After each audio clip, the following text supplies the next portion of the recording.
There's a lot of increased opportunity and threat that comes from globalization, so it simply can't be ignored. In Latin America, we're going through now what a lot of North American companies have already gone through, and European companies. The Chinese finally managed to get most of the manufacturing out of North America and Europe, and now they've gotten extremely interested in Latin America. And now many Latin American companies are going through the same challenges, trying to deal with the entrance and the tremendous economies of scale that the Chinese market has. And so we've been seeing our customers struggling with that and trying to deal with that. At the same time, we've seen customers who have been very successful getting proactive, just like many companies here in the US and in Europe have done, and getting into China and figuring out how China or Africa or India or the US or within the other countries in Latin America can form an important part of the supply chain, make them stronger, and improve their possibilities. So that's something we'll talk a little bit about. Of course, with us, continuous pressure. It was always a little bit of pressure, I think, on the margin side, but more and more pressure coming to the CFO about what are you doing about growth, and that we have to respond to for our board and for our investors. And last but not least, a lot of new and disruptive technologies that are coming on the scene that if we don't pay attention to, that will move the business model. It will dramatically change the supply chain. Other companies will take advantage of that, and it will put us at a disadvantage. And so all of a sudden, as opposed to focusing maybe more on the regulation side, where's the bottom line coming in, et cetera, managing cash flows and all of the standard things that we would do, CFOs are now being asked to do a whole lot more. And so that's putting us on a different trajectory here in terms of sort of the balancing act that we have to work through. And so that's really come down now to three key pieces. One is ensuring the regulatory compliance and the risk management. Second, on the far right, how do we deliver superior service while we keep the costs down or continuously trending down? And then finally, how do we outperform on the financial objectives and get growth going? And today's business leaders and managers are all looking for us to do a little bit of all of that. So how can finance run better? I actually, don't worry, I'm not going to put you guys through a lot of detailed PowerPoint slides, but I thought this was a particularly nice one that our marketing team had put together, so I left it on here. But really, there's a number of elements, and we'll talk about all of this, but how do you put a less amount of your revenues at risk, for example, as you go through on the compliance side and risk management to make sure that your revenues stay strong on the other side, on the cost side? How do you keep revenue or cost of finance as a percent of revenue under control and moving in the right direction? And in the middle, how do you get your growth engines going again? And I think what really is key now, today, is we have a very interesting opportunity as finance professionals. And I think we can all look back to sort of mid-2000 when everything was growing really well. And what was the role of the CFO? What you had of that chart that was new was more on maybe the risk management side, but not as important as it is today. And because of the global environment, we've opened up a tremendous window for the CFO to take charge and get more engaged in strategic decisions. In the mid-2000s, you really didn't as much. Because in the mid-2000s, with all the growth that was going on, what everybody was focused on was mostly the sales organization. Because when you have booming global growth, you kind of throw investment at just about anything that moves. And if you've got a relatively competent sales guy, he sells something, and you make money, right? And in that environment, the CFO just kind of needs to tally up the score at the end of the day and walk in and show it to the board and say, here's how we did. Right? We're now in a completely different environment. And so if I take this back to Latin America, in 2009, we had the world economies really still on the ropes, except for the emerging economies. And it became very evident that China was coming out of the slowdown very well. Brazil, in addition to all of the export that was going on to China, India, and the other BRIC countries, also had its internal growth engines going and a lot of internal consumption. And so, amazingly, all of a sudden in 2009, the world was focused on Brazil. And every single business leader that I talked to was telling me about their Brazil plan and all the investment that they were going to do in Brazil and how they were coming strong into Brazil. And so I sat down with our local team at the time and said, we do quarterly reviews of our business and what was going on. And we got to the end of the first quarter and we did our review. And I said, thank you very much. Very nice. Good results. Growth is looking good. Fantastic. I would like to come back in 3 months and see a very aggressive growth plan because Brazil is about to take off. And I'd like you guys to show me what you think could be done so that we can work on getting investment funneled into the Brazilian operation and make that happen. I came back 3 months later, and once again, they presented me a very nice PowerPoint deck on how they've done on growth and et cetera. We went through a multi-hour review, and I said, thank you very much. That's very nice. Now let's take a look at the growth plan. No growth plan. That's kind of typical in Latin America. But you ask for something, and if you don't follow up continuously, you may or may not get it, right? So I left it with the team, walked away, and I didn't get it. And I sat down with them, and I said, guys, I want you to understand something. Right now, the world is focused on Brazil because the rest of the world is not doing very well. And there's a lot of quantitative easing going on. There's a lot of capital running around. You're either going to take advantage of that now, jump on it, get the investment, and take your business and your careers to a completely different level, or in a couple of years, Europe may get itself back together, the US will get things sorted out, and all of a sudden the competition for scarce capital is going to ramp up tremendously. So, do you want to continue being okay with a nice little comfortable job? Or do you want to put your job on steroids and really have the opportunity to do something fantastic? And that got them really going. And so when we came back for the next review, we had a very nice foundation for a growth plan going. But when I compare that to the moment that CFOs are in today, that's exactly where CFOs are right now, right? We have a tremendous demand on us because of the environment that we're living in. Because you can't just throw up any old business plan and expect to sell into it and get good results. The world's a lot more complicated than that right now. The world is not going to stay that way. We all know that economies and everything that goes on are cyclical. It's going to stay that way for probably another 3 to 4 years, is what we can see right now, give or take. A little bit better here, a little bit worse there. But eventually the world economy will come out of that.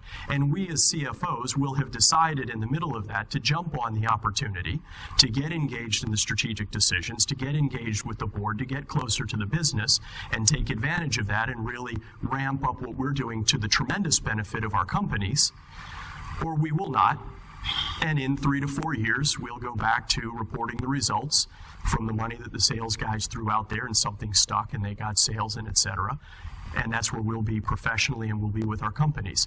So I think we really have to take that seriously. Now, a very brief summary of Latin America, because I mentioned the effect of the crises and sort of the turbulence, and that's our day-to-day. So I'm not going to spend a lot of this, but I wanted to run you through it, because quite honestly, when the 2008 financial crisis hit, those of us who had been down in Latin America for a while, and of course the Latinos who've been there forever, we had a pretty good laugh watching all you guys trying to figure out what to do. Because we do that pretty much every year. Every year, some country in Latin America typically has some form of crisis going on, either caused internally or as some sort of an external shock. And so when you go through and you go, so let's see, so what is it this year? Oh, we have major financial system meltdown. Okay, I think I've got that manual here. Take that out, dust that off. Okay, so what do I start doing? Step 1, I do this. Step 2, I do this, right? Major slowdown in growth markets. Wait, I've got that. Pull that one out. So we've kind of got all of those books written.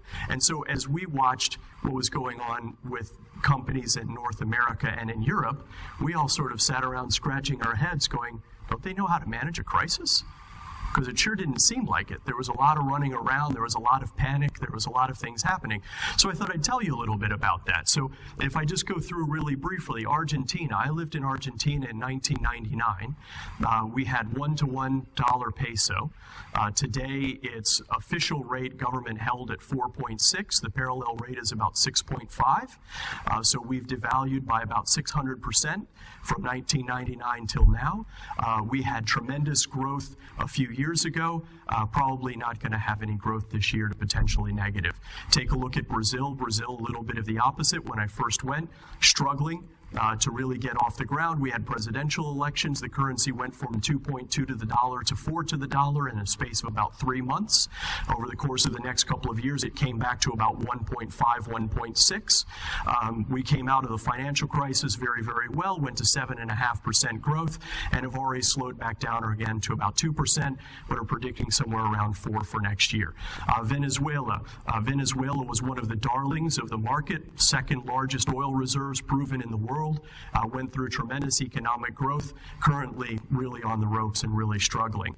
Colombia had a little bit of a rebel insurgency going on for many decades. 2000, 2003, 2004, not a lot of investment going on, not a lot of companies there. Colombia today is probably one of the best countries in Latin America where you can put your money. Tremendous economic growth. The violence and the difficulties have very much gotten under control, not fully resolved, but very, very isolated now. Amazing growth going on. Peru, the same thing. Mexico at the end of the financial crisis, 2008, because of the close ties with the U.S., 8% decline in GDP growth, real struggles with what was going on with narco traffic that's made headlines and etc. Today, all of a sudden, this is where investors are putting their money. The economic engine is stoked back up. Where they were suffering against the Chinese, now we've got labor productivity times labor cost pretty well equal to China. Mexico's back on the map for the U.S.'s supply chain, right? That's just going through the various countries, not even touching all of them, very briefly in a decade. So we're very, very used to managing all of this turbulence. Just to give a little bit of context, and I'll go through this very quickly, SAP, in terms of 2008, 2009, not only were we looking at all of this turbulence, which continues to happen in the region and now added to globally, but we were at a very serious inflection point where we had a lot of these pressures, a lot of emerging middle class coming out in emerging markets, non-traditional markets necessarily for us, massive explosion of data, mobility coming onto the scene, all of these different things starting to impact us that said, at the one hand, we've got to try and struggle with everything that's going on in the global markets, and how do we manage that? On the other side, we've got to reinvent our business, because there are a whole bunch of challenges that are coming out from a technology point of view that because of the crisis now got tremendously accelerated. And so we made some pretty big strategic bets. This is a nice way to put it in terms of what's the market size for the various markets that we were in. So we said in 2010, the markets essentially within the core, what everybody knows SAP very well for, the core ERP applications and some business analytics that we had, market of about $110 billion.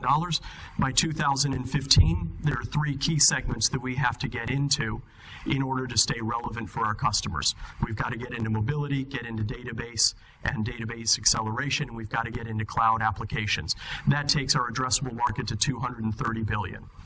So in the middle of all of this, with all of the turbulence, we have to reinvent ourselves, get into important technology spaces where our customers need us so that we can help them through these same struggles that they're having and continue to stay extremely relevant to them. That means we have to transform our business while we manage all of this global volatility and all of these new pressures. And so all of that falls down, of course, as I mentioned, emerging markets. When we took a look at this plan, what we put underneath of it was today we are a 10 billion, this is 2010, a 10 billion euro company. In 2015, we want to be a 20 billion euro company. Now, North America, Europe, stuck in a crisis. BRIC countries, growing. It doesn't take a genius to sit down for very long and figure out, well, I guess we're going to be where most of the growth is going to happen, right? So if we want to double as a company, that means within the emerging markets, we're probably going to have to do 2.5 to 3 times growth. So how are we going to do that? And we'll talk a little bit about how we did that.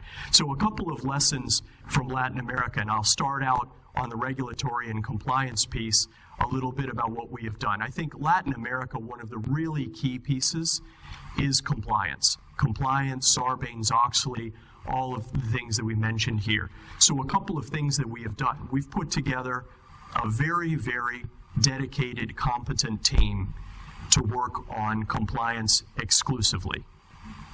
Some of that's in SOX.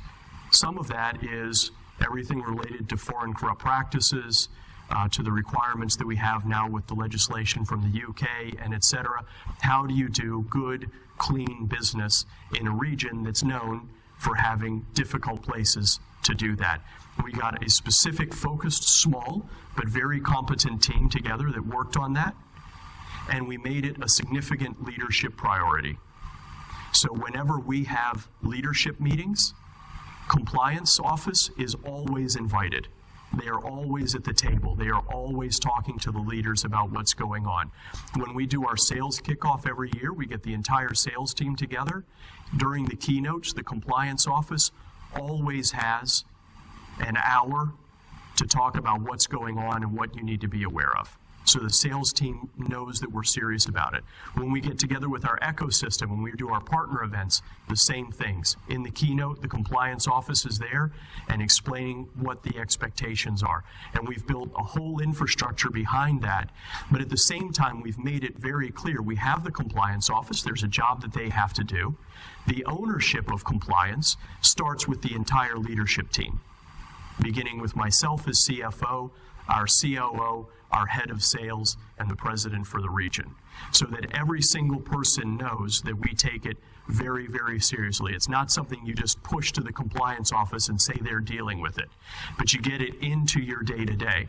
Doing that reduces our risk tremendously. And in Latin America, like many of the emerging markets, what you will see is there are a lot of very serious professionals who take this very seriously. I don't know how many of you have a lot of detailed Latin America experience, but there tends to be a bit of a stereotype that says, in Latin America, everything's kind of side agreements and et cetera. You can't do business with the government. Incorrect. That's not the case. There are places where that happens. There's a lot of places where it doesn't. If you demonstrate that you're serious about compliance, and you make that part of your interview process, and you make it very clear to people what your expectations are, and you show it daily, the guys who don't want to live in that world just won't come work for you. And the guys who do will be delighted to come work for you. And that will be a key differentiator for you.